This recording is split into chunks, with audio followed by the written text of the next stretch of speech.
Well, let's talk about that today. It's actually very simple. We're gonna stick with the basics when it comes to those first or second dates. Dinner, drinks. Why is that? I know that's not a very creative answer, is it? But it's very important you go for dinner or drinks, because going out for food or beverage or a combination of the two does put you in a position where you're able to look at each other, where you're able to talk to each other without too much distraction or interruption, and where you can be physically close enough that should you get there, you are in what I call intimacy distance. You're able to break the touch barrier. You're able to kiss them on the lips should you happen to get that far in the date.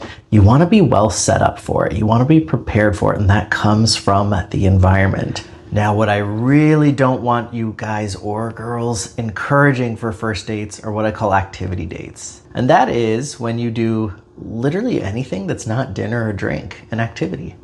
Could be going to a museum. It could be running around playing laser tag. It could be going on a hike. Whatever the activity is, I strongly discourage it from the first or the second date, because activities generally mean interruptions or distractions. It's much harder to look at your partner directly. It's much harder to talk to them directly. It's definitely harder to touch them. Think about it. If you're going on a hike or playing laser tag, are you really going to have that bond? Are you really going to have that intimate touch that you want? Are you going to be able to have uninterrupted conversations? Are you even going to be able to look at them? Don't you kind of need to look forward or look at the art that's hanging on the wall when you're doing these activity dates? Very, very difficult to build chemistry when you don't have the elements of interpersonal interaction and connectivity. I strongly discourage activity dates. There's always exceptions, of course.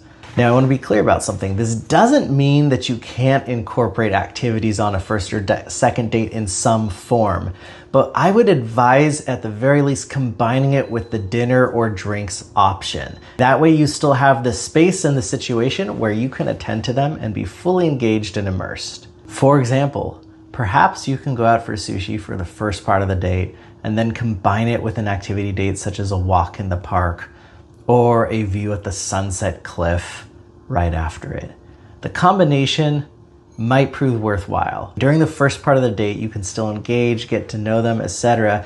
And as you build that chemistry, you switch to the more intimate situation, walking together in the park or watching the sunset together on a picnic blanket laid out on the grass. You can make those creative combinations, of course, but it's all about building chemistry. For that reason, if you must do some type of activity, I strongly recommend you put it after you've had the dinner or the drink. That way you're just meeting for the first time, you talk, get to know each other, establish some comfort and safety. Then when is it okay to do activity dates solely without the dinner drink component? Generally speaking, the third or fourth or fifth date would be fine. The reason is this: if you've been on a couple solid dates already, you've already established chemistry with one another. You don't have to worry about creating it as much when you go into third, fourth, or fifth date. You already have it there. So it's debatable, of course. I generally don't do these things until, say, after the third date. I like to usually invite the partner over and cook something very invested on the third date for them. Show them that I'm thinking about them a bit more than just the first or second date now that I've gotten to know them and built some rapport with them.